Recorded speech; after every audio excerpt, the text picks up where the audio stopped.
Díaz, Daniel Díaz, Ernesto Ruiz, Javier Santa Cruz, John Jairo Rivera, Jonathan Portilla, Jorge Rivera, José García, Víctor Paredes y Wilmer Escobar. Buenos días, profe. Buenos días, profe. Buenos días, profe. Buenos días, profe. Compañeros. Buenos días, profe. Buenos días, profe. Buenos días, compañeros. Bien, nuevamente un gusto volverlos a tener, volverlos a escuchar. Hoy vamos a continuar con lo que nos compete. La sesión la vamos a dividir prácticamente en tres pequeñas partes. En la una vamos a seguir trabajando dos cositas básicas de lo que son las revisiones sistemáticas de literatura, en lo que tiene que ver con las bases de datos y el gestor bibliográfico, que ya tenemos, ya hemos trabajado en eso de alguna manera. Luego vamos a hablar un poco de la formulación del problema y del manejo de objetivos. Y finalmente trabajo con algunos de ustedes en algunas cosas que me habían pedido puntualmente. Bien, esa es como la agenda del trabajo de hoy. Voy a compartirles una presentación. Bien.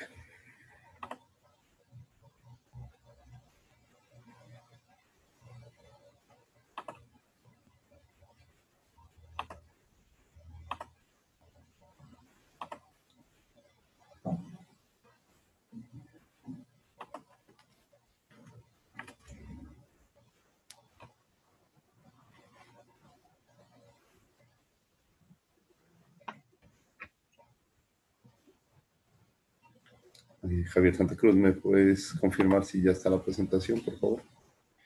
Sí, profe, ya está. Bien, muchas gracias. Pues el día de ayer hablamos de varias cosas frente a los sistemas o a las revisiones sistemáticas de literatura, y la gran conclusión es que es una metodología que tiene unos pasos claros, definidos, y hay varios autores. Y para nuestro caso, Kichman es uno de los principales autores o referentes, mejor, con los cuales podemos hacer este tipo de revisiones. Es un algoritmo, si quieres verlo así, que ya está diseñado, que ya está validado y que se puede seguirlo y obtener buenos resultados como tal. Bien. Ayer hablábamos de que es un proceso sistemático que inicia con una intención, luego se formulan unas preguntas. Con esas preguntas se puede determinar ya una cadena de búsqueda. Con esa cadena de búsqueda determinábamos las bases de datos, se hacía la búsqueda como tal, luego vienen unos criterios de selección con los cuales usted determina qué se concibe y qué no se va a concebir dentro de su revisión como tal. Luego vienen unos criterios de calidad y con eso ya se puede hacer la extracción de información y la síntesis. Eso es lo que a grandes rasgos miramos ayer, y había una serie de ítems y de elementos que se consideran para cada una de esas fases. Las bases de datos bibliográficas pues es importante, ¿no? Hay que tener como referentes para cada campo determinadas bases de datos, pues que le aportan o donde sabemos que al menos está nuestra producción científica relevante. Bien. Sabemos que son, bueno, dice allí, recopilaciones de publicaciones temáticas de contenido científico-técnico como artículos científicos, las actas de conferencias y congresos, capítulos de libros, entre otros. Tienen como objetivo reunir la mayor producción bibliográfica posible sobre un área de conocimiento, claro, pero no es reunir por reunir, ¿no? Cada banco de datos o cada base de datos bibliográfica tiene unos estándares, tiene unos criterios para poder recopilar esos libros o capítulos de libros, no tanto libros, sino más capítulos de libro, y artículos o papers de trabajo. Bueno, dice que tenemos unas de Open Access y las que hemos trabajado, mira, ahí está DOA, Redaly, Scopus, IDIREN, ICN y AAA, son de acceso libre. Hay algunas que tienen suscripción. Si, por ejemplo, la IEEE, usted se da cuenta que es necesario suscribirse, aunque hay muchos artículos que son Open Access, pero hay otros que son de suscripción. Y la suscripción es anual. Si usted recuerda, había un candadito. Algunas no las podíamos descargar directamente y esas se hacen cuando usted tiene suscripción como tal. Y lo mismo sucede, por ejemplo, con Scopus. Nos pudimos dar cuenta que ese es más de suscripción de la universidad. Quisimos entrar, se puede, pero no te deja hacer búsquedas hasta que no esté como tal pues, el pago del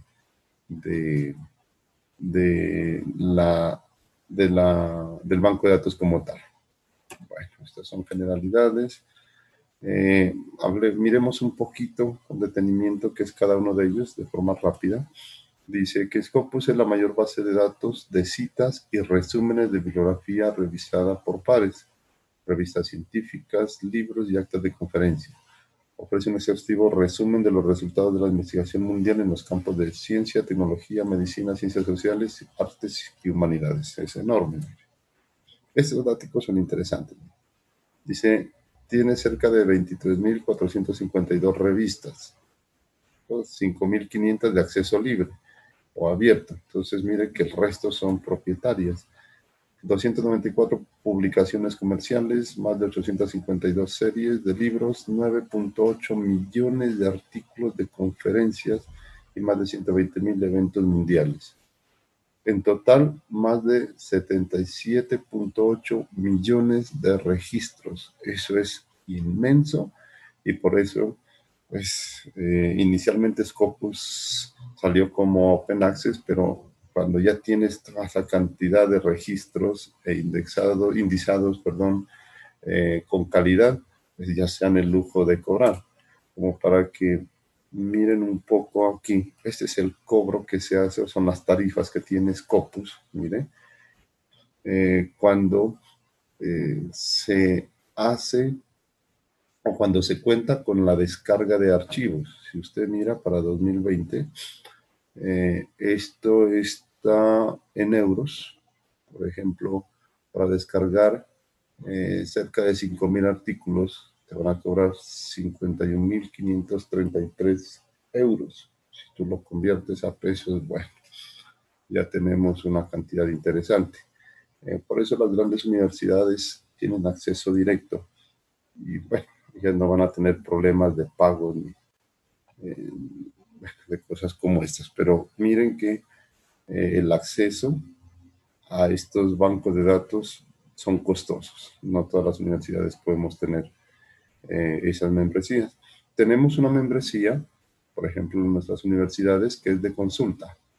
Eso quiere decir que están aproximadamente entre, creo que son 1.000 euros, en la cual tú puedes acceder, revisar lo que existe, pero no descargar.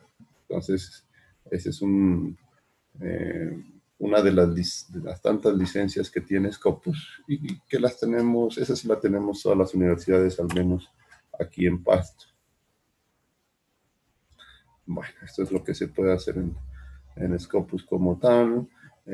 Como lo miramos ahí en la demostración rápida, podemos, aparte de las búsquedas muy filtradas y de todo lo que tiene a nivel de datos bibliográficos y de descargas de algunos elementos que son libres, open, también se pueden exportar a contenedores bibliográficos. Entonces, yo creo que les hice una demostración rápida de cómo exportamos un tipo RIS, que lo llevé de ahí y lo subí en Mendeley. Entonces, esas es como las ventajas que tiene.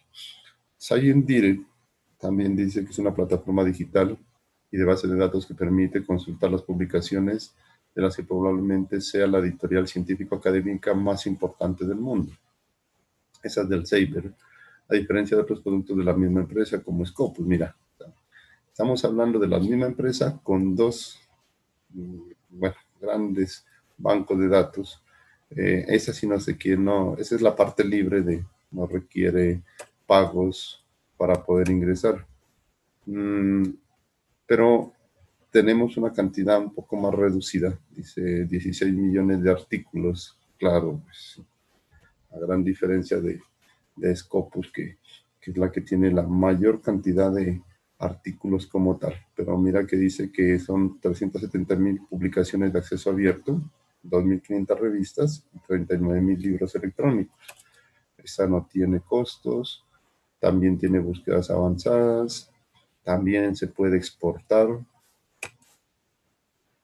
DOAJ, dice, es un directorio que provee acceso a revistas científicas y académicas de acceso abierto que se someten a un específico y exigente sistema de calidad sin límites en cuanto a idioma y o materia. También es de tipo abierto. Estos son los datos. A la fecha, cerca de 15,000 revistas con alrededor de 5 millones de artículos. Si miras, pues primero en el ranking está Scopus, luego vas a Yendiren, ahora DOAJ está creciendo bastante. Esta es prácticamente nueva con relación a Scopus y a Yendiren, pero está cogiendo mucha fuerza. Bien, allí estaban como clasificadas las tres, pero IEEE también tiene su banco de datos libre por, de alguna manera, u Open Access mejor, en cierta medida. Todo lo que puedes mirar en la IEEE Explore es el compendio como de 15 revistas top que tiene la IEEE. Y ellos también hacen acompañamiento a diferentes eventos y se publican las contribuciones o los papers, que son interesantes, son muy interesantes y están con nuestra área de trabajo directa. Bien, y aparte de ese también, pues decíamos que Red, Liga Cielo podían estar allí. El gestor bibliográfico, son varios de ellos, dice, un gestor bibliográfico es, bueno, software que permite crear, almacenar, organizar, compartir e insertar referencias bibliográficas, las cuales recoge de las fuentes de información. Permite una mejor gestión de la información, ahorra tiempo, ayuda a evitar errores y facilita la situación y la accesión de las referencias en múltiples estilos. Quien no utilice un gestor bibliográfico para una maestría, para un doctorado, bueno, va a desaprovechar y a perder mucho tiempo formateando ejemplos. Y en un paper te piden que las normas para citación son IEEE o son ACM, incluso APA, te pones a formatear 50, 60, 70, vas a perder semanas haciendo eso de forma manual. Entonces, y además muchas revistas te piden ya los formatos, como les comentaba ayer, digitales para poder contener o tener la extensión de los elementos que ustedes envían. Ahí dice que se pueden extraer directamente de las páginas web, puedes tener los archivos directos, bueno, y elaborar la bibliografía sin problema. Estas son algunas características: agrupar artículos y referencias documentales por grupos temáticos. Eso lo puede hacer automáticamente o tú lo puedes hacer manualmente. Interactuar y colaborar con usuarios a través de grupos públicos o privados. Dentro de la herramienta, si ustedes la cacharán un poquito más, usted puede tener una especie de Google Drive, si quieres verlo así, compartida, y 2 o 3 compañeros pueden en la misma cuenta ir aportando las referencias. Algunos poseen complementos para explicaciones adicionales, como procesador de texto. Así, el Mendeley, por ejemplo, sin problema lo puedes utilizar con al menos 3 procesadores de texto en Windows, en Linux y en Mac. Dice, bueno, se pueden comentar y añadir notas sobre los artículos revisados. Esa es como una gran ventaja. Mira, hay muchos documentos tipo PDF, pues, que vienen con permisos de lectura. Ni siquiera puedes copiarlos a veces. Bueno, aunque nosotros no tendríamos problemas para eso, pero con las herramientas que conocemos. Pero en realidad esto agiliza mucho. Una vez que tú lo tengas allá, ese documento así venga con, pues, con los permisos solo de lectura, allá puedes copiarlo, puedes hacer cita o puedes referenciar algunos párrafos, extraer lo que quieras de allá, marcar, hacer notas. Es decir, es interesante lo que puede hacer. Bueno, esos son, para no quedarnos con Mendeley nada más, estos son algunos nombres propietarios como EndNote y RefWord, bueno, que a diferencia de Zotero y Mendeley, pues tienen unas prestaciones más en cuanto a cantidad y a otros datos de tipo bibliométrico que usted puede extraer sobre lo que usted almacene. Entonces, te pueden extraer metadatos, como lo mirábamos, claro, no con la profundidad que lo hace, por ejemplo, Scopus, pero sí algunas cositas como eh, te filtra por nacionalidad, por autor, y te saca algunas gráficas interesantes. Entonces, esa es como la prestación de los propietarios como tal. Bueno, Mendeley, usted ya lo conoce, mira, se publicó en el 2018 como cosas o datos interesantes, trabaja a nivel de desktop, pero tiene también la versión, el Web Importer que descarga automáticamente los datos, incluso puede traer el mismo archivo. Y dice que la misma cuenta que utilizas en Mendeley la puedes trabajar en Scopus, en ScienceDirect, y luego, por ejemplo, hay unos visualizadores de datos en cuanto a producción. Tienen o lo puedes llevar, por ejemplo, al Google Scholar, funciona y te extrae directamente también la información o te la puede cargar.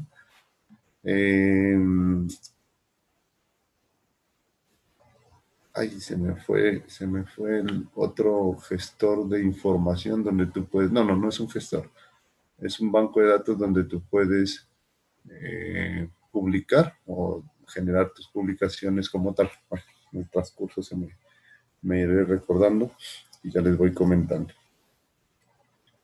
Bueno, hay algunas ediciones, nosotros con la edición libre hasta 2 gigas podemos tener, pero mire, las universidades o las instituciones también pueden tener acceso. Es hasta 100 gigas se puede tener de capacidad para almacenamiento. Hay algunas ediciones como las que usted mira allí. Los costos no son, bueno, son por meses, ¿no? Bueno, pero tampoco son tan altos cuando se requiera más capacidad, llamémoslo de esa manera. Bueno, esto simplemente es información de qué se debe o cómo, o tiene algunas características. Mire, lo más importante cuando usted referencie un archivo tipo artículo, esto prácticamente es, bueno, casi nuevo o de mayor utilidad dentro de los últimos 5 años. Desde el 2015 en adelante, este DOI, este identificador de objeto digital, este es importantísimo. Ese DOI es una URL simplemente, es un número, es una dirección URL conformada por, pues, prácticamente es un número, donde el artículo está ubicado en la web.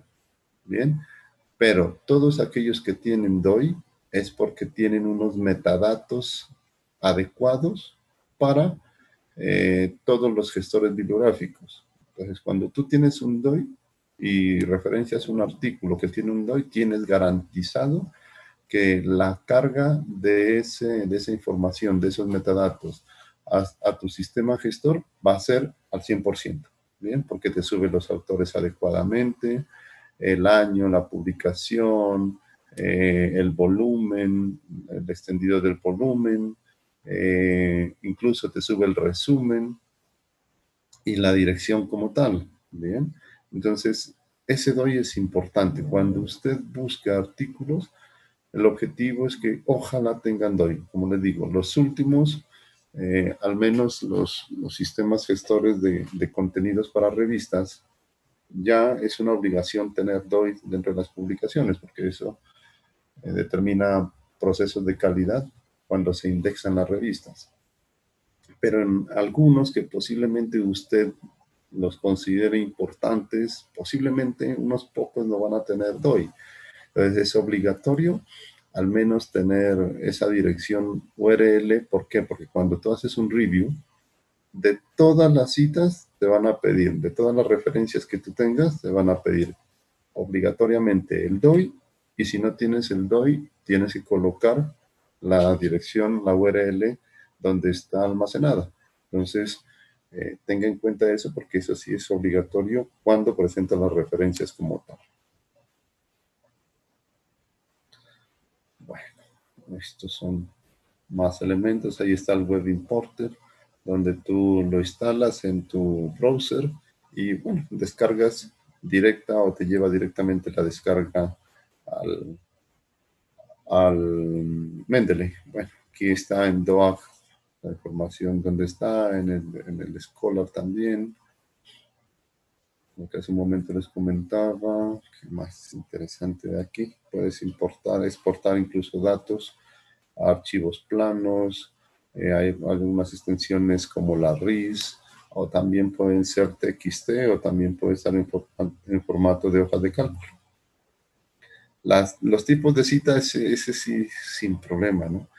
Cuando yo tengo Mendeley y, por ejemplo, teníamos la 6ª versión de APA, y esa vez que les hice la demostración ya está en el momento la 7ª, yo tenía la 6ª, simplemente fui, la busqué dentro del mismo Mendeley, él la importa y listo. Entonces, y tiene un banco de datos inmenso de estilos de citación.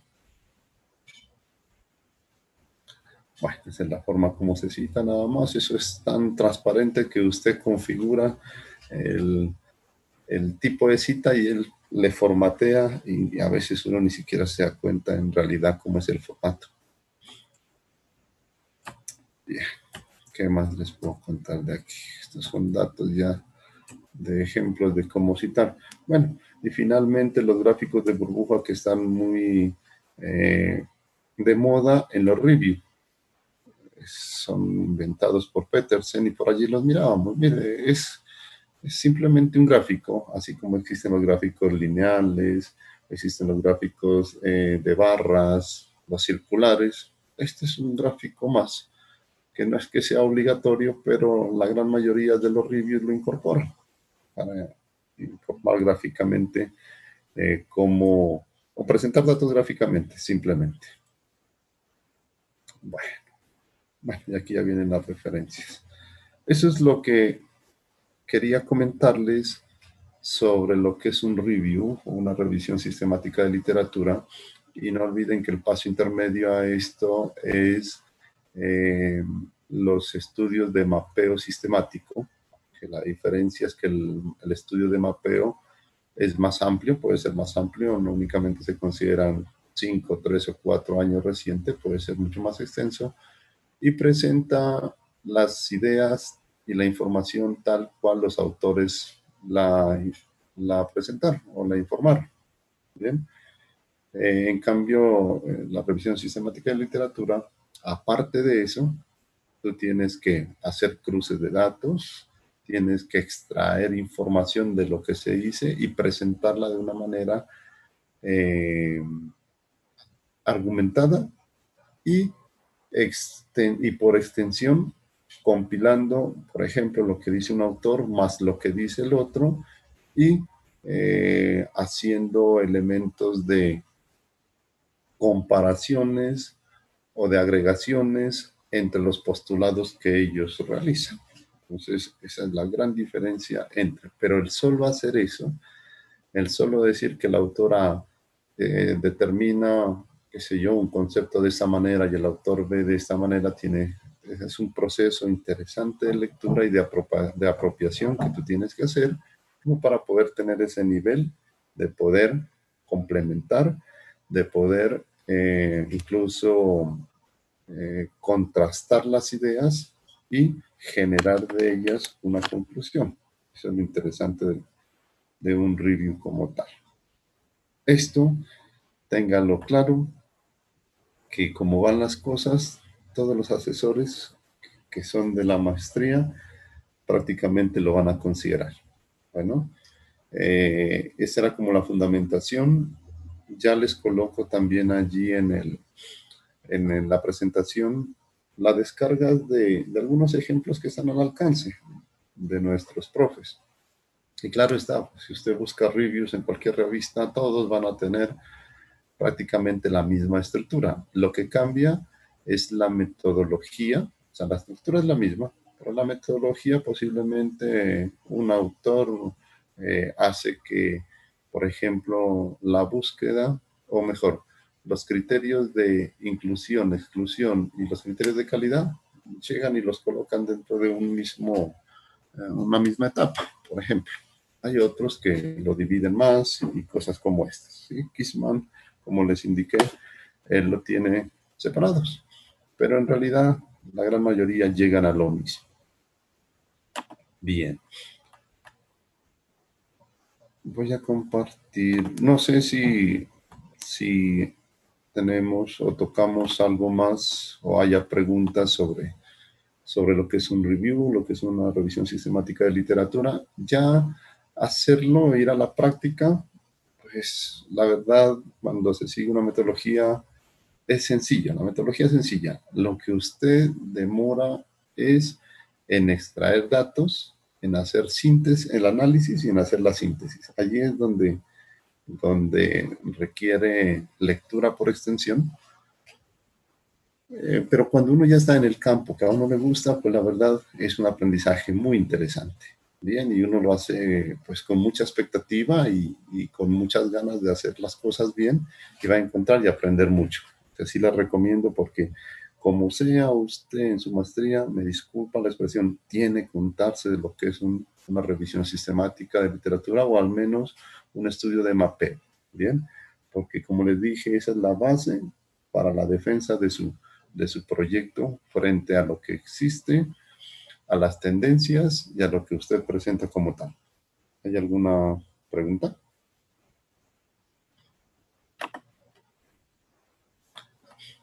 Bien, De mi parte, no, profe. ya, perfecto, gracias.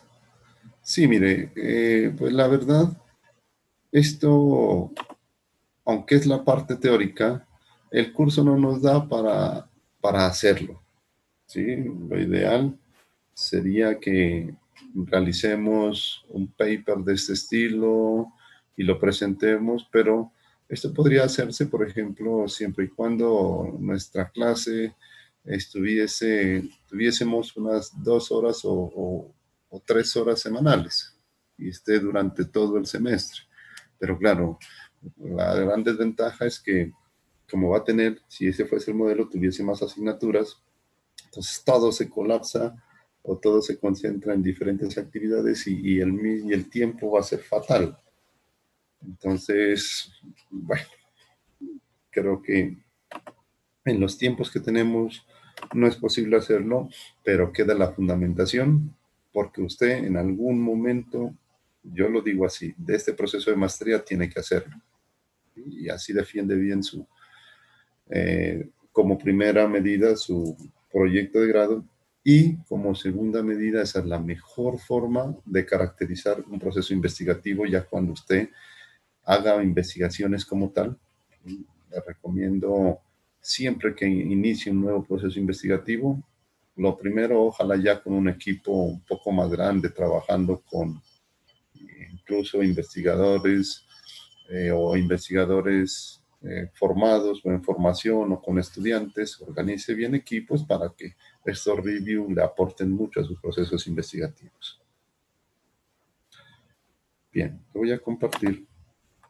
Vamos a centrarnos ahora un poco más nuevamente en la trazabilidad que se viene desarrollando con nuestro documento. Aquí.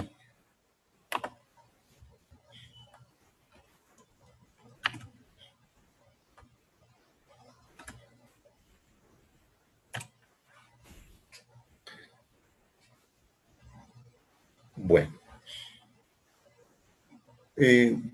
Cuando regresamos nuevamente a la generación de la propuesta de investigación, hemos analizado elementos muy importantes como son, o como lo es mejor, el analizar qué referentes hay por el momento, y hay un trabajo interesante, al menos lo he mirado de los compañeros que me han enviado información. Luego miramos un poco más con esos antecedentes cómo perfilar un poco lo que queremos hacer, y con la metodología que ellos determinan, las conclusiones como tal, y yo les decía además, revisen los trabajos futuros, eso les va a servir para ir delimitando más y más la idea. Luego hablamos un poco del problema. Entonces hay problemas que ya existen, que ya están estudiados. Yo les comentaba que cuando usted describa, hay dos cosas que se hace con el problema: se describe y se formula. En la sesión anterior hablamos de la descripción y hay metodologías para describir problemas. Entonces, todo esto es un proceso sistemático cuando usted trabaja en investigación, mire. Entonces hay metodologías para, por ejemplo, formular un problema. Hablamos de dos, o les di a conocer dos rápidamente, pero hay cantidad de metodologías para formularlo. Ahora con lo que miramos, hay una metodología, por ejemplo, para hacer revisiones sistemáticas de literatura, y eso le fundamenta a usted su problema, los antecedentes, el marco teórico, y lo más importante de todo esto es tener claro cuál va a ser su aporte investigativo. Entonces son herramientas que se pueden ver por separado, pero que finalmente le contribuyen a usted a aclarar qué es lo que en realidad programa desde fases tempranas el éxito que va a tener su proceso investigativo como tal. Dentro de el proyecto se requiere que usted primero describa un problema, y una vez que esté claramente determinado y basado, yo les decía, no en las percepciones que tiene el autor, sino en referentes, en estadísticas o elementos que le permitan, por ejemplo, a un tribunal determinar que ese problema no se lo inventó usted, sino que sí existe y que ha sido abordado por otros autores, de pronto con otros enfoques, otros puntos de vista, pero que es necesario informar que ese problema como tal pues tiene un peso dentro de una comunidad científica y que es preocupación y que se lo ha abordado desde algunos elementos o puntos de vista como tal. ¿Bien? Una vez que tengamos esa información, ya tenemos que, el siguiente paso es formular el problema de investigación, y hay dos formas de formularlo. Uno se hace, o sea, el método, bueno, no es un método, sino la forma un poco más general de hacerlo es utilizando una pregunta, pero se van a encontrar ustedes también problemas que no son a través de preguntas, sino a través de afirmaciones. Es decir, las dos formas son válidas, pero la más utilizada es la pregunta, porque hay unos tips donde, si el problema está bien descrito, la pregunta está bien formulada, el objetivo general tiene que responder a esa pregunta, y el título de su proyecto tiene que estar alineado con el problema, con la formulación y con el objetivo. Y cuando planteemos hipótesis, la hipótesis tiene que estar alineada con el objetivo por ende va a estar alineado con la pregunta de investigación o la formulación va a estar alineada con la descripción, y todo eso suma al título. Mira, esa es como la ruta y como los tips cuando usted lo invitan, por ejemplo, a ser jurado o evaluar un proyecto, evaluar un documento. Entonces, si hay armonía y hay concordancia en esos elementos, eso quiere decir que es claro la visión y el objeto de estudio que tiene el investigador. Pero cuando el título dice una cosa, cuando tú describes un problema de forma muy amplia o colocas muchos problemas, cuando la formulación te dice algo y cuando voy a mirar el objetivo, pues está planteado solucionando, qué sé yo, que posiblemente una cosa diferente, y cuando vas a mirar las hipótesis, bueno, van por otro lado. Entonces ahí es donde hay serios inconvenientes sobre el proceso metodológico de investigación, que de pronto eso surge más, mira, de la experiencia. Y aunque los tips los estamos dando y comentando, y aunque existe una tabla, qué sé yo, para colocar verbos adecuadamente en función de la acción que se percibe, eh, pues son tips, pero como decían los compañeros ayer, pues no existe una fórmula, un algoritmo exacto que te diga, hágalo de esta manera, ¿no? Mira, incluso el mismo idioma permite que sea tan amplio porque la misma utilización de los términos puedes hacer que las cosas se hagan o se utilice, por ejemplo, un verbo inadecuado frente a lo que querías expresar, y eso hace que de alguna manera la estructura planeada, bueno, se no conserve como esa esencia o esa trazabilidad de las cosas organizadamente. Entonces, todo eso tenemos que tenerlo muy presente al momento, en este caso, de formarnos para formular un proyecto como tal. Y si nos salimos un poco de nuestro scope de trabajo, en este caso, que es nuestro proyecto de fin de grado de maestría o nuestro proyecto de maestría como tal, esto aplica igual cuando usted hace, por ejemplo, cuando se abren convocatorias del Ministerio de Ciencias, del Ministerio de Educación, cuando la gobernación de Nariño, a través de su Secretaría de TIC, por ejemplo, hace algunas convocatorias para proyectos. O sea, todo esto es lo mismo. ¿Bien? Tienen los mismos elementos, la misma forma de presentar tus proyectos como tal.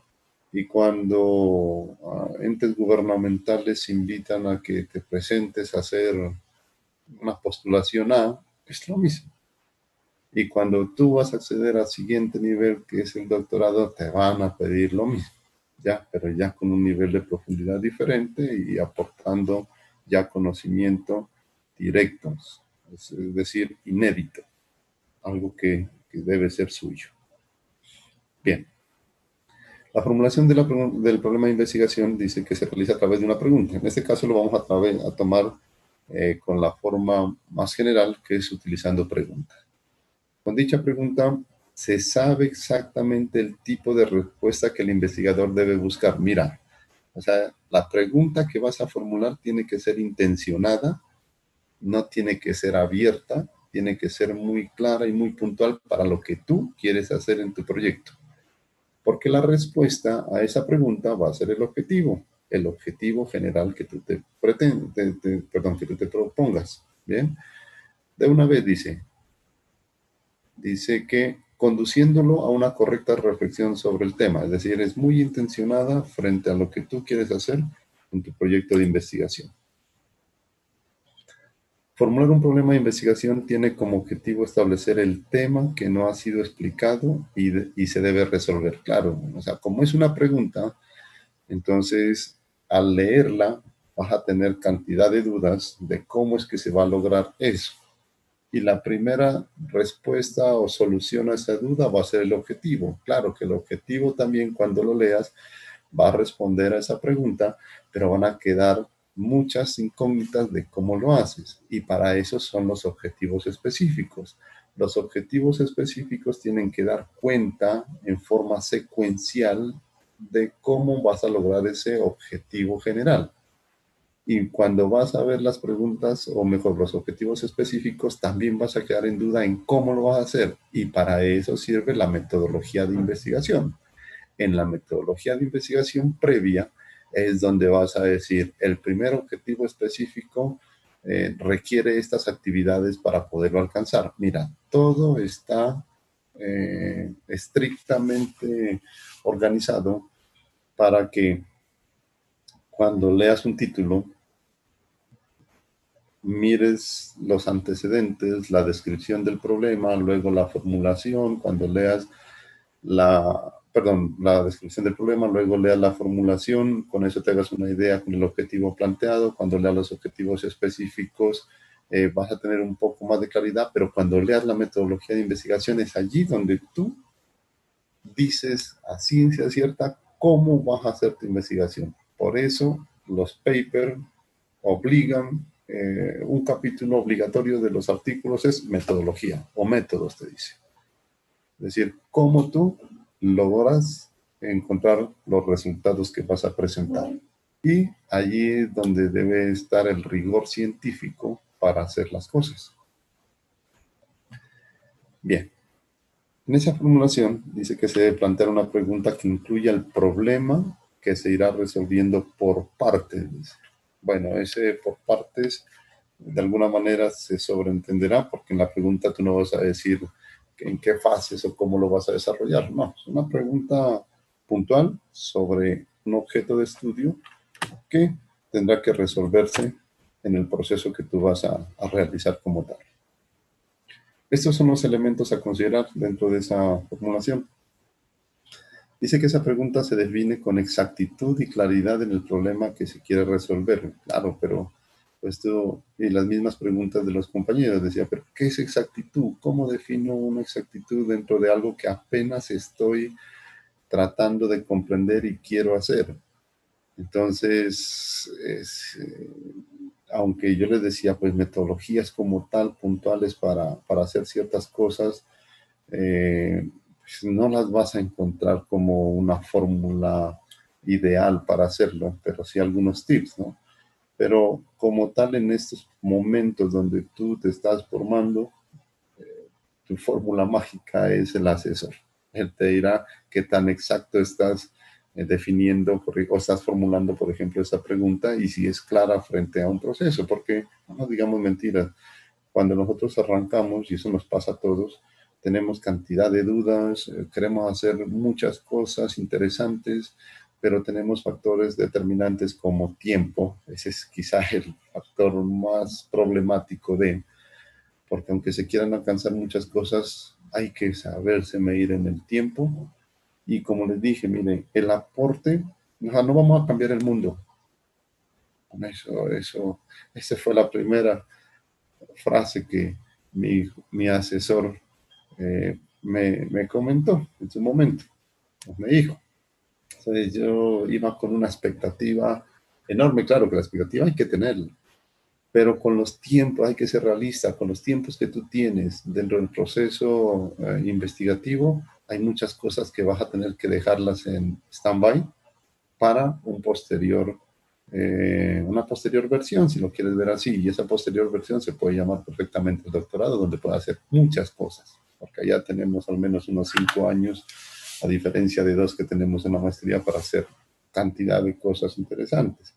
Entonces, sí es necesario ir estableciendo y delimitando muy bien, no sea, mire, uno tiene esa buena intención de hacer muchas cosas interesantes, muchas, pero no, haga una solita, bien hecha, un aporte bien válido y con eso tiene para generar y formular a futuro una línea muy robusta de procesos investigativos donde usted va a ser el experto.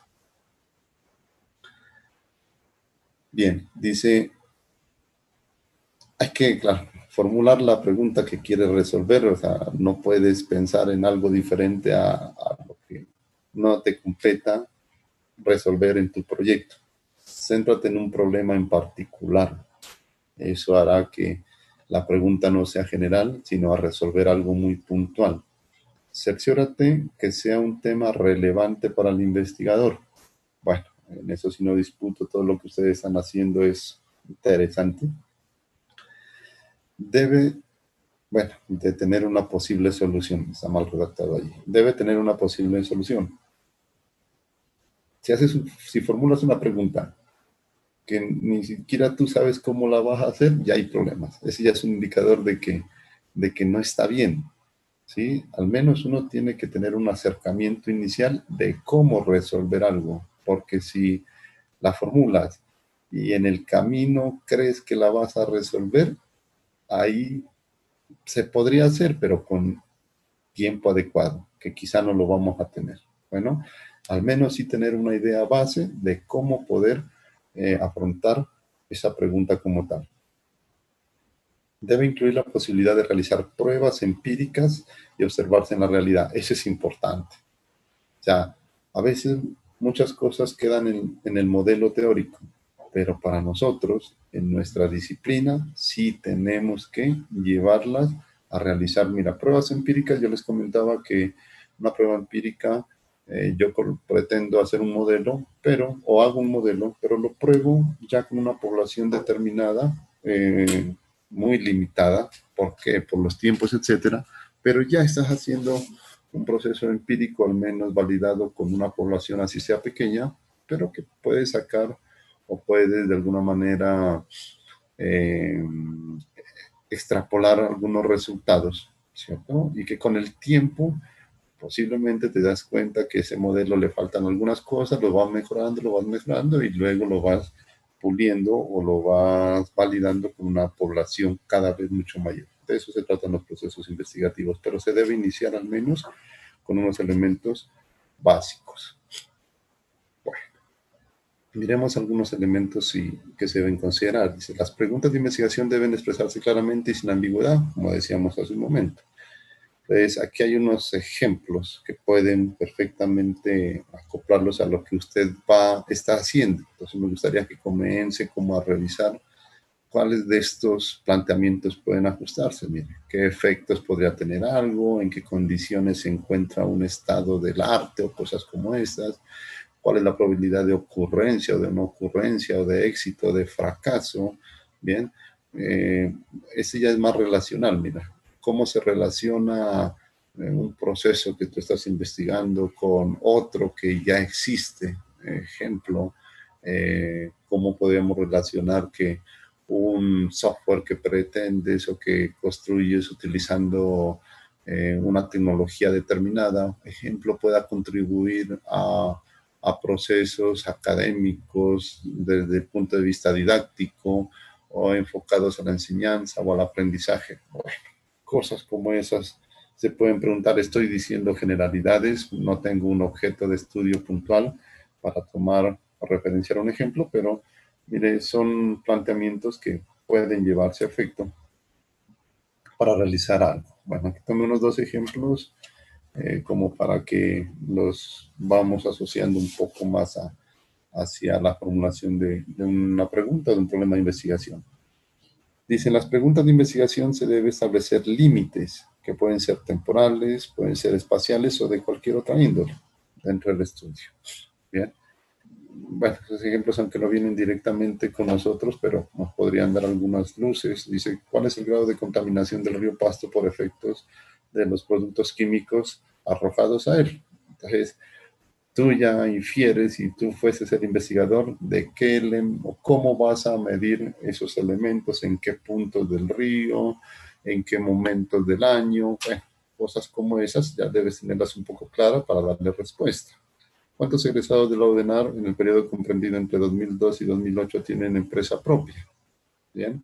Entonces, mira que son preguntas cuyo respuesta va a ser lo que tú vas a plantearte en tu proceso investigativo. Entonces, esas dos tienen elementos. La primera tiene un elemento espacial, la segunda tiene un elemento temporal. Entonces, la primera te habla de lugar, la segunda te habla de fechas e incluso lugar también. Hay preguntas demasiado generales que no conducen a una investigación concreta y de eso sí tenemos que tener cuidado. Si no podemos tener una pregunta que sea tan amplia que cuando la midas con tu objetivo general, va a hacer que ese objetivo también sea muy grande en tiempo o en recursos o en cosas que de pronto para nosotros, para nuestro fin como proyecto de grado de maestría, no lo alcancemos. Mira, dice, ¿cuál es el grado de contaminación de los ríos? Vale, pero se podría, pero ¿cuánto tiempo tardarías en primero caracterizar todos los ríos que existen? Ni siquiera dice dónde. Y si hablas de los ríos, allí, ojo, la interpretación que va a hacer un par o va a ser un experto. Y si tú propones algo así, y ejemplo, tomaste una muestra de 2, 3 ríos, ahí tenemos un problema enorme de validación y de visibilizar datos. Entonces, en un proceso de maestría o doctorado, lo que tú escribes, hay que escribirlo, y me disculpa la expresión, con lupa. Bien, porque te van a leer ese proyecto con lupa y te van a mirar qué es lo que tú como investigador pretendes hacer. Entonces no puede quedar nada abierto. Bueno, ¿cuántos egresados de las instituciones de educación superior han hecho estudios de posgrado? O sea, se puede hacerlo, pero debes tener todo el tiempo requerido y todos los insumos y costos que debemos incurrir para eso. Bien, perdón. Dice, las preguntas de investigación deben estar relacionadas con el objeto de investigación. O sea, aunque suena obvio, pero cuando uno va a leer muchas cosas, no es tan obvio. Parece la articulación adecuada de los elementos, dice. Bueno, hay un ejemplo. Si el objeto de investigación es el aprendizaje de pensamiento algoritmo en un primer curso de programación, una posible formulación puede ser esa. La utilización de un juego serio permite desarrollar pensamiento algorítmico en un CC1. Entonces, si yo me hago esa pregunta, es porque mi objetivo va a ser construir un juego serio, un serious game, para enseñar, no, ese no es para enseñar, para aprender, porque aquí es de aprendizaje. Aprender elementos o connotaciones o fundamentos de programación. Entonces, ¿y de dónde sale ese objeto de estudio? Ese viene de la formulación del problema, perdón, de la descripción del problema, y eso viene del título que te vas a plantear, y eso tiene que estar en el objetivo general. Bueno, dice, la formulación de las preguntas de investigación debe implicar la posibilidad de prueba empírica, es decir, debe poderse observar en la realidad. Eso ya lo habíamos mencionado. Y aquí hay algunos ejemplos, claro que esta no es la formulación, sino ya es como, ¿cómo lo vas a hacer? Dice, el grado de contaminación del río Pasto se lo puede medir con pruebas de laboratorio relacionadas con la calidad del agua transportada. Mira, entonces ahí yo ya tengo claro cómo lo voy a hacer. Y esa es la forma como lo voy a evidenciar. Y luego dice, el número de egresados de la ODENAR se lo puede determinar consultando los registros de OCARA. Entonces, cuando formulo mi pregunta es porque Javier Jiménez sabe cómo la va a responder. Al menos tiene algunos elementos claros dentro de lo que tiene que hacer para llegar a tener o a formular ese objetivo general, que es donde está la respuesta a esta pregunta.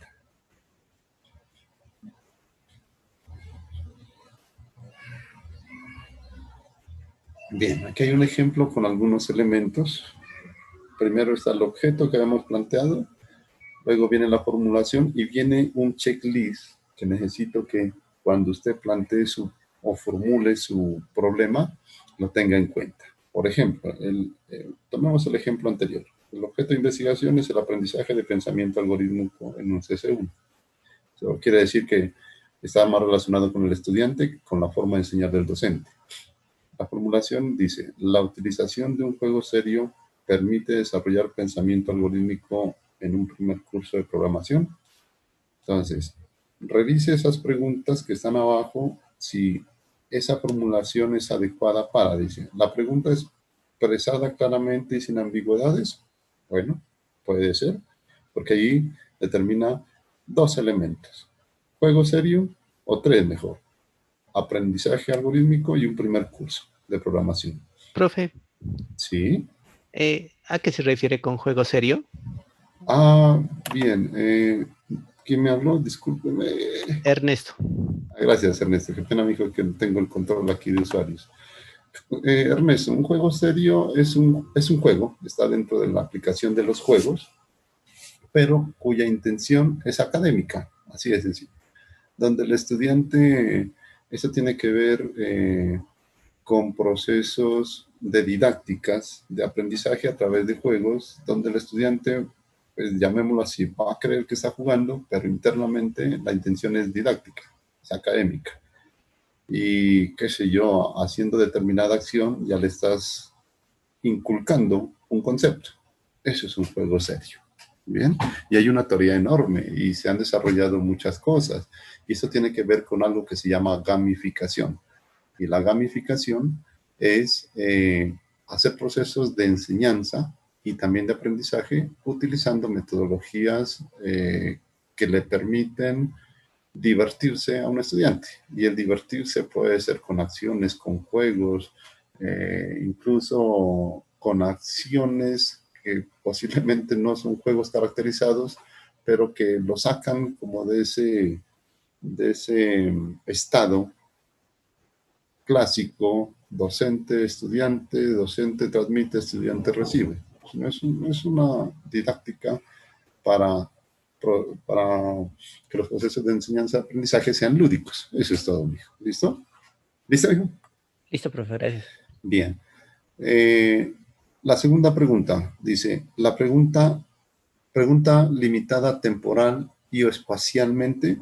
En este caso, pues no es temporal, es más espacial, porque te habla ya de un primer curso de programación. No te dice ni en primero, perdón, ni en segundo, ni en tercero, ni en décimo semestre. No, te está diciendo en un CC1. Y un CC1 es un primer curso de programación, que generalmente se da en un primer semestre.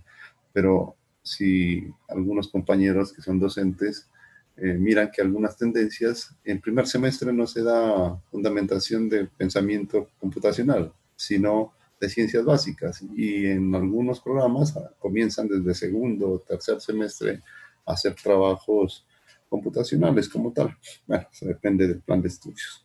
Luego dice, pregunta relacionada con el objeto de investigación. Claro, pues ahí estamos hablando de que vamos a trabajar sobre aprendizaje y desarrollo del pensamiento algorítmico en un primer curso. Y la pregunta sí está orientada hacia allá. Y luego dice, existe la posibilidad de prueba empírica de la pregunta.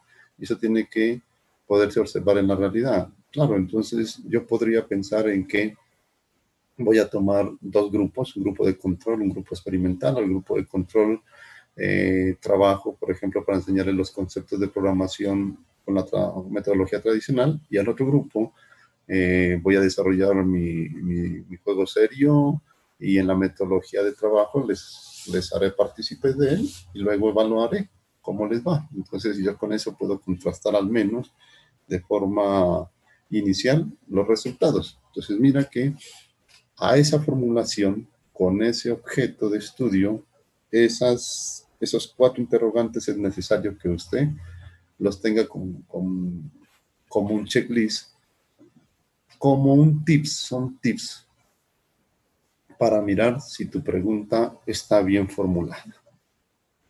Profe, ¿Sí? en ese ejemplo se podrían utilizar varios juegos ya creados, ya desarrollados, o se implica que se desarrolle un juego con unas condiciones propias, o eso ya sería otra investigación, y por ejemplo sería la utilización o el desarrollo de un juego con tales características permite desarrollar un pensamiento algorítmico. Bien, sí, Ernesto, es decir, o sea, la intención aquí, bueno, yo te soy sincero, la intención de esta formulación es que yo voy a desarrollar un juego serio. ¿Listo? Y como tú dices, aunque aquí no dice ni cómo ni qué elementos tendrá, entonces yo ya como investigador digo, listo, voy a tener procesos gamificados, lo voy a hacer por niveles, voy a determinar algunos elementos de aprendizaje, primero conceptual, luego voy a hacer algunos elementos de aprendizaje significativo y finalmente voy a hacer unos elementos de aprendizaje evaluativo. Entonces, o sea, yo ya tengo como esa estructura de lo que quiero hacer. Claro, pero ¿de dónde sale eso? De ir a mirar qué es lo que existe, qué otros han hecho, qué no han hecho, qué está por hacer, y desde allí planteo eso. ¿Bien?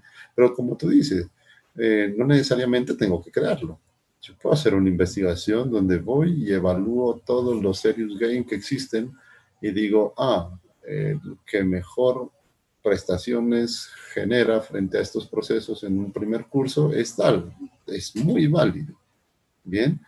Porque para, por ejemplo, tener ese nivel D, tendrías que experimentar con los 3 o 4 o 5 o N juegos que existan, ponerlos a trabajar y ya no será en un semestre, qué sé yo, esa investigación me puede llevar 2 o 3 años, imagínate. Entonces, bueno, depende de cómo tú pretendes hacer tu proceso investigativo. ¿Sí? ¿Fue claro la respuesta? Sí, profe. Y eso me surge otra duda, y es que cuando uno va a hacer pruebas, por ejemplo, lo que usted acaba de referir, por ejemplo, si uno tiene que hacer pruebas 2 años o con un semestre, ¿sería válido la investigación? Bueno, depende de lo que quieras validar, ¿cierto? Porque si yo quiero validar un curso completo de programación, en 2 años no lo hago, hijo. Pero si yo quiero validar el concepto, ejemplo, vamos a condicionales compuestos. Ya, solo es puntualmente mi investigación va a determinar que el juego serio X va a generar mejores prestaciones que el A, B, C, D, solo para esa temática. Entonces, el scope de lo que tú quieras investigar es obligatorio y es necesario tenerlo claro, ¿sí?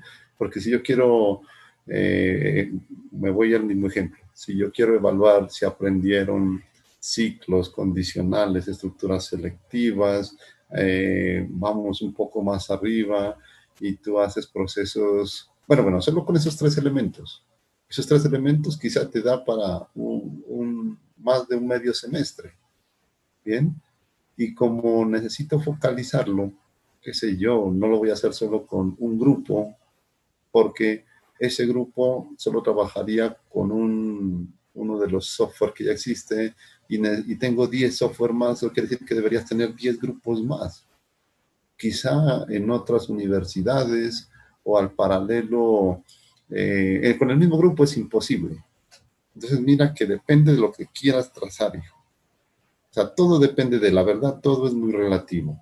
Hay cosas que se pueden hacer en un semestre, sin problema, pero con un grupo básico, bueno, en ese caso, por ejemplo, si yo soy el que diseño el juego, lo puedo perfectamente en un semestre probar, porque tendría un grupo de control de otra universidad o de la misma, o del mismo grupo, ¿por qué no?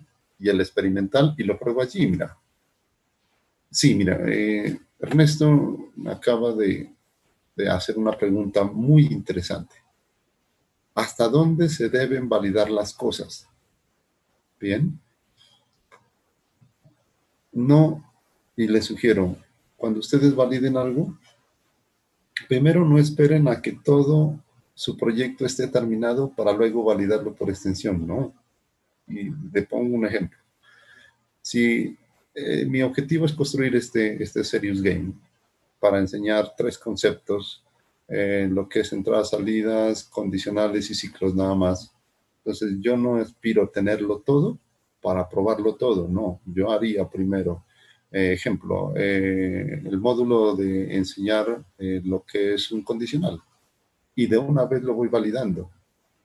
Y luego hago el otro módulo y lo voy validando. Mire, cuando usted vaya creando algo, entre más validaciones le puede ir haciendo pequeñitas, esas son sumativas y son válidas. No esperen a tener todo para validar. Y cuando usted valide algo, tampoco piense, ejemplo, qué sé yo, va a validarlo o quiere mirar cómo funcionaría para las empresas de desarrollo de software de Colombia, ¿no? Pero haga un caso de estudio, hágalo en Pasto, que es lo que más cerca tenemos. Y ya, y trabaje con las empresas de aquí y mire el comportamiento de ellas. El resto, el tiempo ya lo dirá que se puede hacer para otras, ¿bien? Pero la forma o la validación no se hace por extensión. Hay que hacerlo con algunos elementos y midiendo el tiempo. Ojo, ustedes no tienen más de 1 año y medio contando este medio, porque les falta, están en segundo, tercero y cuarto semestre. El objetivo es que en ese cuarto semestre usted ya tenga su proyecto de grado terminado. Entonces, todo, mire, hay que medirse en tiempos. Hay muchas cosas, como les dije, que van a quedar pendientes, pero no hay problema. Eso pendiente lo podemos hacer en una segunda estancia de un programa de doctorado, o no necesariamente. Usted termina y como va a estar vinculado a un grupo de investigación, esos pendientes se van a hacer en proyectos de investigación que luego con recursos de la universidad o con convocatorias externas lo podemos hacer. Así que tenemos que ir delimitando como tal. ¿Listo, Ernesto? Listo, profe, gracias. Perfecto.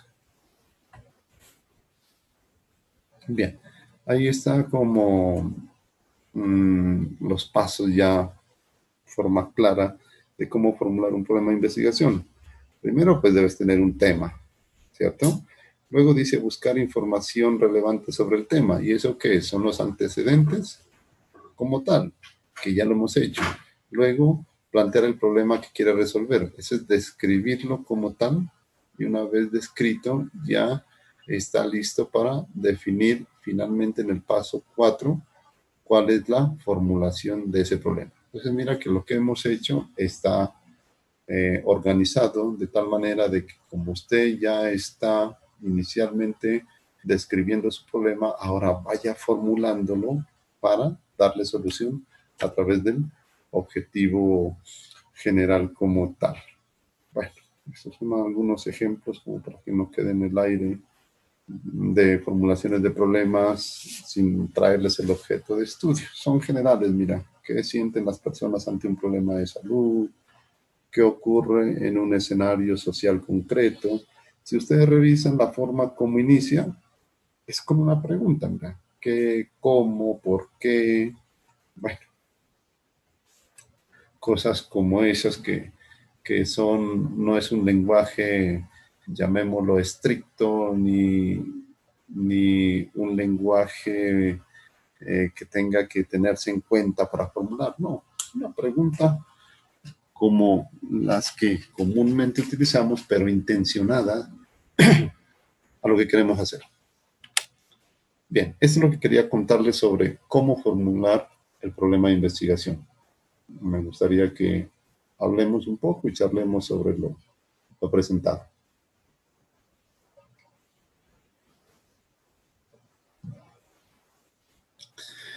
A ver, ejemplo, suponga que yo quiero, me quedo en mi campo porque pues ahí estoy más, tengo pues, una comodidad más de comentarle cosas que posiblemente en otros campos no son muy fuertes dentro de la computación. Pero supongo que yo ya analicé y revisé el estado del arte y me di cuenta, por ejemplo, que las tecnologías emergentes como realidad mixta, realidad aumentada, no han sido estudiadas, por ejemplo, dentro de procesos de aprendizaje con niños.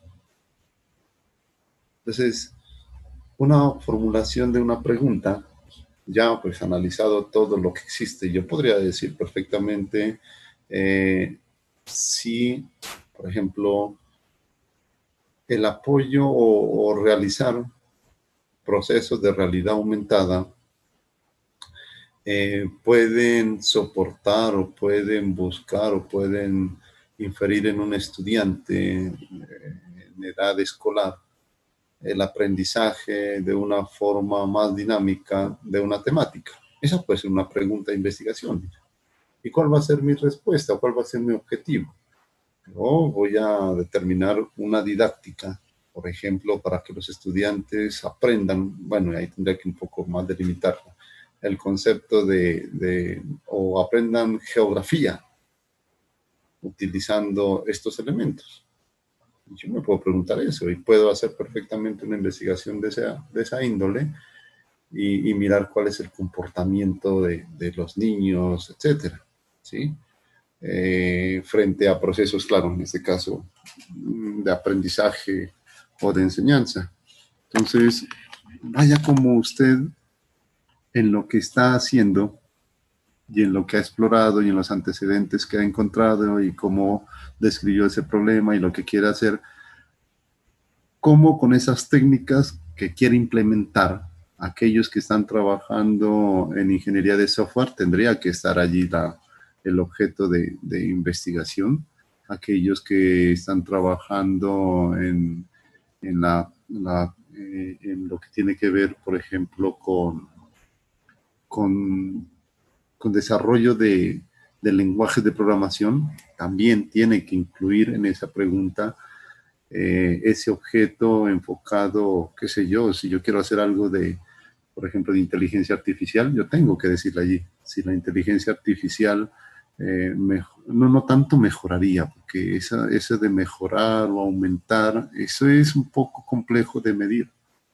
Bien, ejemplo, si tú dices, voy a tomar, o voy a realizar un proceso basado en inteligencia artificial para mejorar el rendimiento académico de los estudiantes. ¡Wow! Ese mejorar te metes en unos problemas enormes. Porque cuando quieres mejorar un rendimiento académico, a no ser de que digas que el rendimiento académico por ahí lo establezcas que solo va a estar medido en las notas, porque eso tiene unas dimensiones más que salen ya de nuestro scope. Y si ese proyecto ya no lo lee un ingeniero, sino que lo lee un licenciado, un doctor en educación, entonces te vas a colocar elementos de metacognición. Luego se va a ir por los paradigmas y te va a sacar didácticas y cosas que de pronto no las habíamos contemplado. Entonces, por eso lo que se escribe tiene que estar muy a la lupa de lo que queremos hacer y que no salga de nuestro campo de acción, ¿sí? O si sale, hay que tener ese dominio y que ese review también lo contemple como tal. Bien. No sé si algo más sobre la formulación. Mire, hacer una pregunta no es tan sencilla, ¿sí? O sí es sencillo, pero tienes que mejor es alinearlo con el proceso que venimos desarrollando hacia atrás. Eso es todo. O sea, no es complejo, simplemente es que tiene que estar bien formulada, bien estructurada. Ok. Voy a presentar.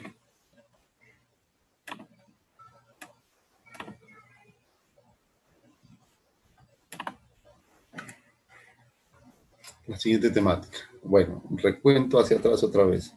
Arrancó con antecedentes, ya describió el problema, con lo que acabamos de hacer ya tiene unos elementos para formularlo y ahora sí vamos a trabajar con uno de los elementos más importantes, con los objetivos que usted se persigue o pretende hacer en su proceso investigativo.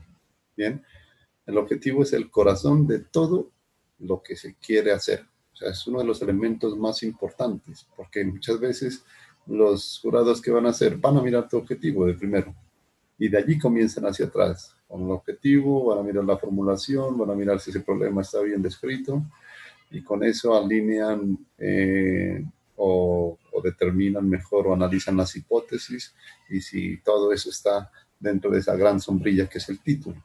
Desde cualquier lugar se lo puede analizar, pero quizá esto es lo que le causa curiosidad a uno como evaluador. A ver qué es que va a hacer.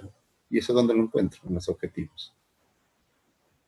Bien, otra vez, mira, deben ser precisos, coherentes con el planteamiento del problema y claro está con su formulación. Y eso es lo más complejo, deben ser alcanzables. Hay formulaciones de objetivos que cuando lo vas a revisar ese verbo en infinitivo, es tan amplio o no es tan alcanzable o no es tan fácil de medirlo que podemos tener problemas, ¿cierto? Muchas veces cuando uno va a mirar un objetivo dice mejorar tal cosa o determinar el impacto para. Entonces, perdón. El problema como de esas formulaciones de objetivos es que pueden concebir cosas que de pronto nosotros no las habíamos mirado y que como tienen que demostrarse en algún punto, nos pueden causar inconvenientes sobre los resultados que hemos o que nosotros nos hemos propuesto. Bueno, igual, aunque no me olvidé colocarla, les soy sincero, por allá en una presentación yo les colocaba o les traía un ejemplo de unas tablitas que se crean, por ejemplo, en la metodología de Bloom, donde ya se identifican unos términos adecuados para formular objetivos generales y específicos. ¿Por qué? Porque son medibles. ¿Bien? ¿Y por qué son medibles? Porque de alguna manera pues ya la experiencia lo ha demostrado. Bueno, los objetivos pueden ser generales. En este caso nos toca generales y específicos para nuestro contexto.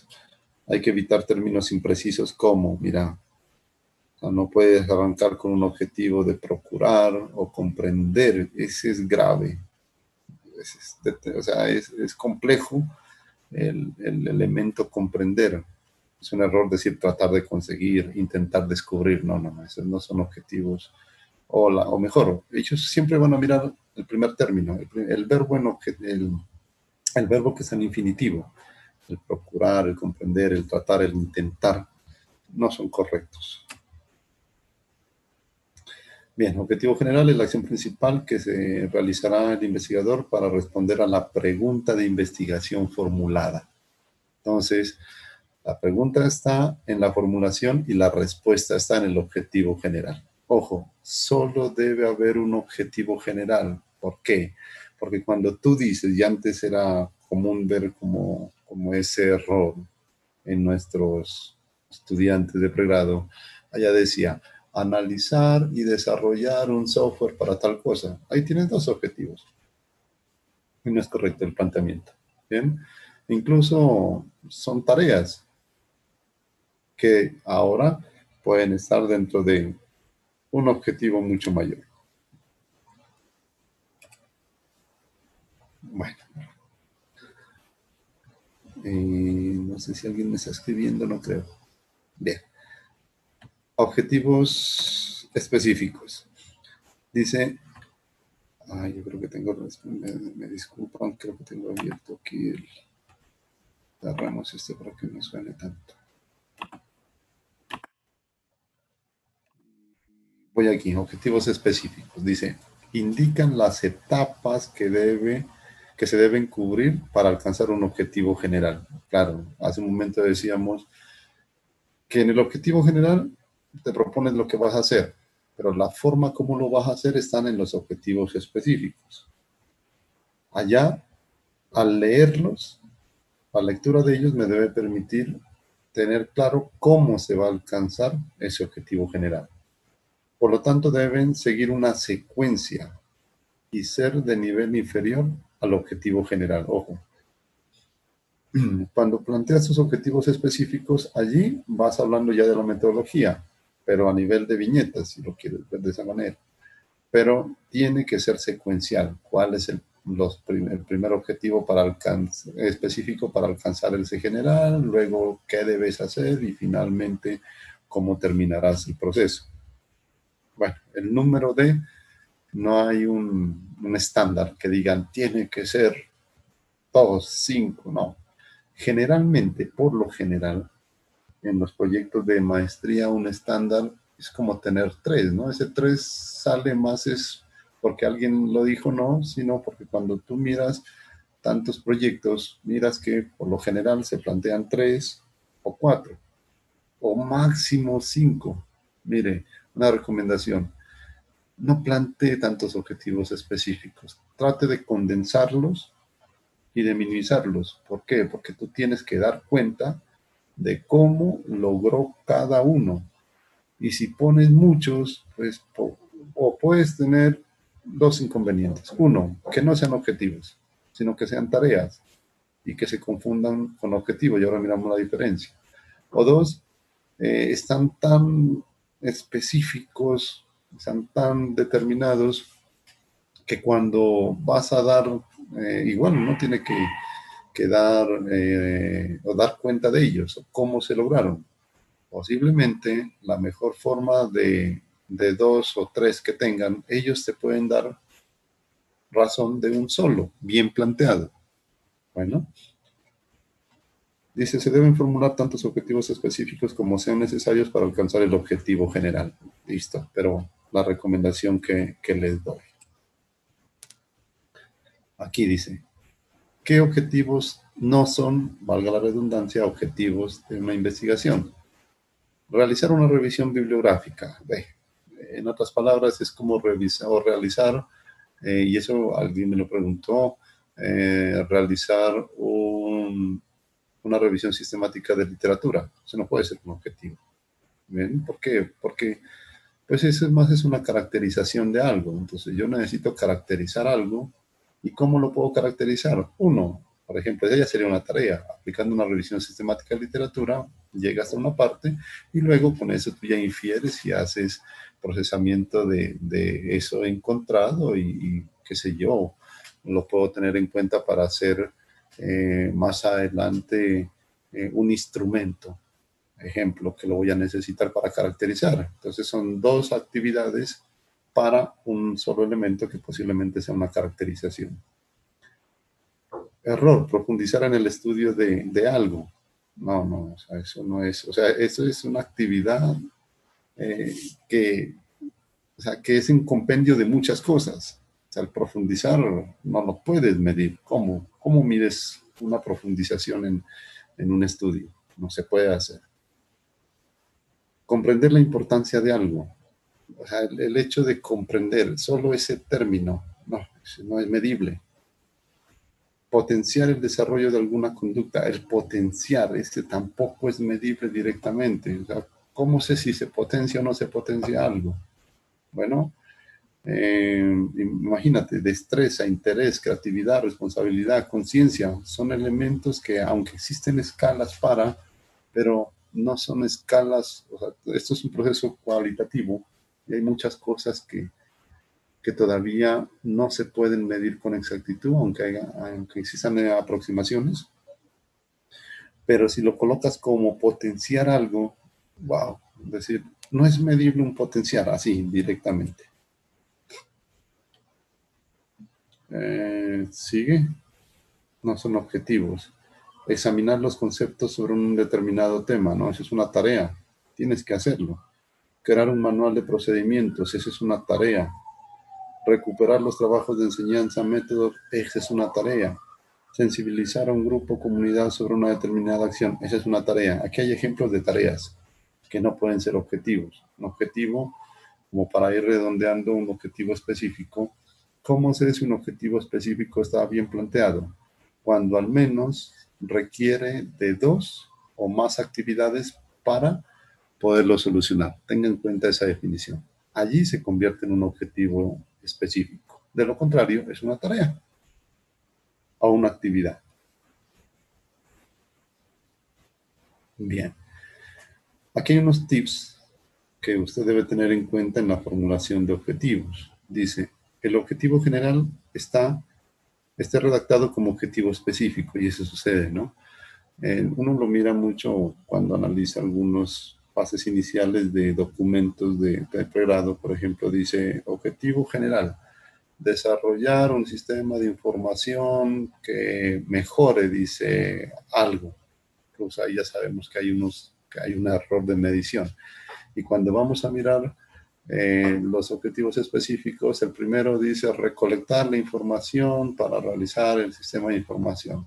Segundo, crear o construir, dice ahí, el sistema de información. Tercero, validarlo. Entonces mira que el objetivo específico, el segundo objetivo específico es el objetivo general. Y allí sabemos que el general está mal planteado. O el específico es inadecuado, mira. Entonces, y ese es un error común. Por favor, no lo vaya a cometer usted. Tiene que redactarse en verbos en infinitivos, es como un estándar. ¿Sí? Siempre tienes que comenzar con un verbo en infinitivo. No se pueden utilizar 2 o más verbos para un objetivo, ni específico ni general. Entonces, hay que buscar el término adecuado para porque pueden ser actividades, mira, pueden ser 2 actividades que buscando el término adecuado ya se convierta en un objetivo, ejemplo, específico. Bueno, y la que estábamos analizando hace un momento, dice, considerar una actividad o tarea como un verbo específico, como un verbo. A ver, considerar una actividad o tarea, bueno, allí está mal redactado, es considerar una actividad o tarea como verbo, no, como objetivo específico o general. Bueno, eso era lo que quería contarles sobre el siguiente elemento que necesitamos que usted vaya compilando, mire. Eso quiere decir que ese documento usted ya tiene que irlo fortaleciendo en sus antecedentes, en la descripción del problema, ahora tiene que formularlo y de la mano con su asesor de una vez, objetivo general y objetivos específicos. Y con eso ya podemos formular la hipótesis y hacer una justificación del proceso como tal. No sé si haya preguntas de los objetivos.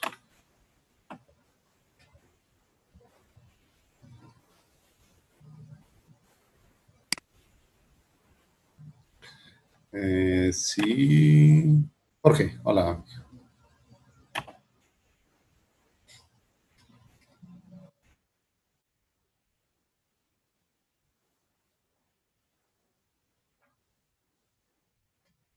Sí, Jorge. Sí, sí, son las mismas. Entonces, esa es como una guía, por ejemplo, que allá no vamos a encontrar ni el aumentar, ni el determinar, que las presenté en este slide. Es decir, son ya, incluso allá dice verbos, o mejor, sí, dice verbos adecuados para objetivos generales y para específicos, dice. Aunque tampoco son una camisa de fuerza, ¿no? No lo son, pero sí te dan una guía de cómo puedo yo redactar un objetivo medible. Ese es como el objetivo de esas tablas. Las expresiones que están allí o los verbos que están allí están colocados en función de ser medibles. Y aunque tengamos investigación cualitativa o cuantitativa, tiene que medirse. ¿Sí? Posiblemente uno dice, no, la cuantitativa es fácil medir y la cualitativa no, pero la cualitativa tienes que medir al menos la intención en dónde se va a trabajar o con quiénes se va a trabajar. Entonces les debo la charla y se las hago la próxima sesión, por favor, todo lo que tiene que ver con metodología cualitativa, que es muy interesante. Y para los compañeros que están trabajando, por ejemplo, en el campo de la ingeniería de software, hay muchas cosas que se hacen con metodología, con enfoque cualitativo y mixto. Y los demás compañeros pueden utilizar el enfoque cuantitativo y también cualitativo, es decir, ahí ya les comentaré un poco más con detenimiento cómo podemos combinarlos o de qué se trata lo cualitativo, que es muy interesante y que algunos, pues yo sí lo puedo decir así, hay muchos investigadores de nuestro enfoque, de nuestro campo que dicen, no, cualitativo ni me hables, me dicen. No, eso tiene que ser, nosotros somos cuantitativos, no, falso, no. O sea, el hecho de que nosotros tengamos las ciencias básicas como fundamento no significa que tenemos que ser cuantitativos. Yo les comenté, por ejemplo, hay elementos como la ingeniería de software, el HSI, el UX, donde usted ya o nosotros en nuestro campo ya tenemos que ver con sensaciones, con emociones, con sentimientos, con frustraciones, con adaptabilidad. Y eso nos compete a nosotros. Y si no lo hacemos nosotros, ya se nos están metiendo, me disculpa la expresión, en nuestro campo de acción. Ya tenemos psicólogos, diseñadores, trabajando, arquitectos, incluso trabajando en nuestras cosas. Bueno, entonces, y los campos que van saliendo, ¿no? Tenemos ingenieros biomédicos. Bueno, los multimedia están muy cercanos a nosotros y otros campos más que van saliendo y que hacen fusiones con otras áreas de trabajo y que pues están dentro de nuestra área como tal. Entonces, por ejemplo, cuando uno mira la teoría del HCI o de la experiencia de usuario, analizada desde un punto de vista incluso de antropología, de psicología. O sea, yo no tengo nada en contra de ellos y los respeto y los admiro mucho, ¿no? Pero hay cosas que uno dice, wow, definitivamente se están saliendo de nuestro campo de trabajo y hay cosas que como que no tienen como tanta adaptación a lo que nosotros hacemos de nuestra disciplina y hay cosas que quedan muy etéreas, quedan muy en el aire, quedan mucho como en el idealismo. Y usted sabe que nosotros los ingenieros no tenemos esa concepción. ¿Sí?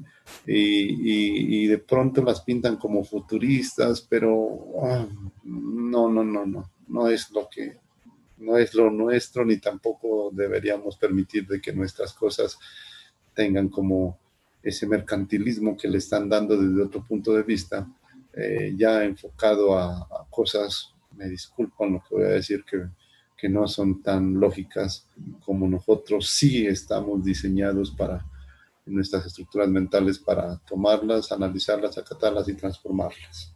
Bien. Ok, entonces, me gustaría de que, o mejor, no, me gustaría no. Necesito nuevamente de que vayan avanzando en su documento. Ahora ya tenemos un elemento clave, dos elementos claves, formulación del problema y el objetivo general y los específicos. Entonces, yo sé que compañeros me dirán, mire, es que apenas estamos explorando la idea, sí, pero tenemos que ir formulando acciones y me disculpan esta expresión, así usted no tenga muy claro el proceso, pero su asesor le aseguro que lo tiene muy claro. Tenemos que ir dando esos pasos, esas puntaditas de ir haciendo y construyendo nuestros documentos. Porque, estimados, si no tenemos rayado algo, escrito algo, se va quedando en nuestro pensamiento, se va quedando en nuestra mente, pero si no lo vamos escribiendo, no le vamos dando forma. ¿Sí? Hagamos el ejercicio, necesito que lo realicemos. Pero, bueno, aspiro a tenerlo otra vez al jueves con estos otros elementos como para poder ir haciendo lo que les voy a enviar a los compañeros que me enviaron, retroalimentación, al menos en el documento de las cosas que ya están. Hay documentos que los veo interesantes, han avanzado bastante y veo mucho el trabajo ahí de sus asesores. Son poquitos, pero miro que están alineados. Interesante. Entonces, no es que el resto no los tenga. Bueno, desconozco en algunos compañeros algunas situaciones, pero sí necesito, por favor, de que vamos haciendo el ejercicio. No se preocupen si posiblemente usted no tenga como la plena seguridad pero hay que hacer el ejercicio y tenemos que ir decantando y para eso está su asesor en primer lugar. Y yo de alguna manera como un asesor metodológico puedo ir dándole algunas puntaditas de lo que puede mejorarse en ese proceso de escritura. ¿De acuerdo? Bien. Aunque la preocupación principal, no preocupación, la actividad principal es ir formulando nuestro documento de propuesta de investigación. Necesito que ustedes a la par vayan realizando al menos el estudio de mapeo sistemático. ¿Sí? ¿Cómo? Con las orientaciones iniciales, porque usted, mire, usted ya fue y buscó en esos bancos de datos, ya me hizo una búsqueda de antecedentes, pero usted no fue a buscar antecedentes, usted fue a buscar son artículos, y fue a buscar tesis de maestría, de doctorado, incluso de pregrado. O sea, no existe solo un artículo que diga antecedentes, ¿no? Pero para esta semana, bueno, ya buscó eso. Cuando describió el problema, tuvo que ir a buscar artículos, o papers, o contribuciones, o de pronto algunos capítulos o tesis, ¿cierto? Y ya tiene seleccionados unos documentos que incluso le aseguro que más de uno de ustedes ya ha leído cantidad y ya los tiene estructurados, clasificados y mira qué les aportan y qué no les aportan. Si eso lo colocamos dentro de lo que es un mapeo o lo que es una revisión sistemática, está haciendo las cosas, mire. Ahora solo que tenemos es que como irlas colocando dentro de esa metodología como para irlas alineando. Con esos elementos, a la par, usted ya va formulando y fortaleciendo su propuesta como tal, mire. Yo sé que la inversión de tiempo es alta. Y yo les comenté inicialmente, les dije al menos unas 4 horitas diarias para hacer las cosas. Y algunos de ustedes, bueno, en la diferencia que están haciendo es más tiempo lo que se va. Solo con descargar y leer nada más. Y ni siquiera con escribirse una línea. No, solo el ejercicio de buscar y mirar qué es lo que nos sirve y extraer, porque en realidad por el momento estamos haciendo un copy-paste nada más. No estamos escribiendo como tal una justificación, una introducción o algo que tenga que ver ya con un compendio de lo que usted haya leído, ¿no? Eso lo hacemos despuesito cuando usted ya se haya empapado de muchas más cosas. Entonces sí le recomiendo de que busque los tiempos adecuados para que llegue el viernes y el jueves anterior se haga el proceso. No, así no es posible, no funciona. Muy respetuosamente se lo digo, por la experiencia y por lo que necesitamos alcanzar. Entonces, vaya tomándole forma, vaya dándole forma al documento base. Es muy básico, ¿sí? Solo tiene unos elementos poquitos, pero tienen que estar muy alineados, muy estructurados. Entonces, al menos hasta la formulación ya podemos visualizarlo mejor. La formulación de los objetivos, la formulación del problema, la descripción, los antecedentes, con eso ya tenemos muchas cosas ganadas, mucho. Bien, y todo eso nos apunta a que ya está construyendo usted, mire, el review que hablamos. Solo que hay que darle la forma dentro del proceso metodológico. Bien, con esto me gustaría que dejemos esta parte de la concepción del documento como tal hasta allí, porque luego tengo que hablarle de hipótesis, tengo que hablarle de la justificación y bueno, de otros elementos menores como para ya tener el compendio de su documento. Pero no avancemos hasta que usted ya me tenga puntualmente lo que se requiere. Sugiero de que ahora necesito hablar con algunos compañeros de revisar su estado, cómo vamos, qué están haciendo, porque sí es necesario, ¿sí? A aquellos compañeros que ya me enviaron, yo ya los revisé y miro un avance interesante. Si ustedes consideran hablar conmigo, no hay problema, pero sí me gustaría hablar con aquellos que no me han enviado, o al menos el segundo avance que se solicitaba, y mirar qué ha sucedido. ¿Les parece? Profe. Jonathan. Sí, profe, yo quisiera hablar un ratico con usted. Sí, ok. Entonces, sugiero tener la siguiente metodología. Ernesto, ¿también vas a contar algo? Sí, y creo que estoy por el mismo camino que Jonathan porque el tema es parecido. Si quiere, atiéndanos a los dos. Sí, Profe. No. Pablo. Hola, ¿Y Pablo. cómo está? Profe, ¿Dónde andas? un mensaje. Sí, es que estoy viajando. No sé si me puede atender a mí de primero, profe. Estoy aquí justico con el tiempo, creo, para que me atienda y indicarle pues lo que tengo hecho. No sé si estoy haciendo bien. Perfecto. Entonces, Ahorita.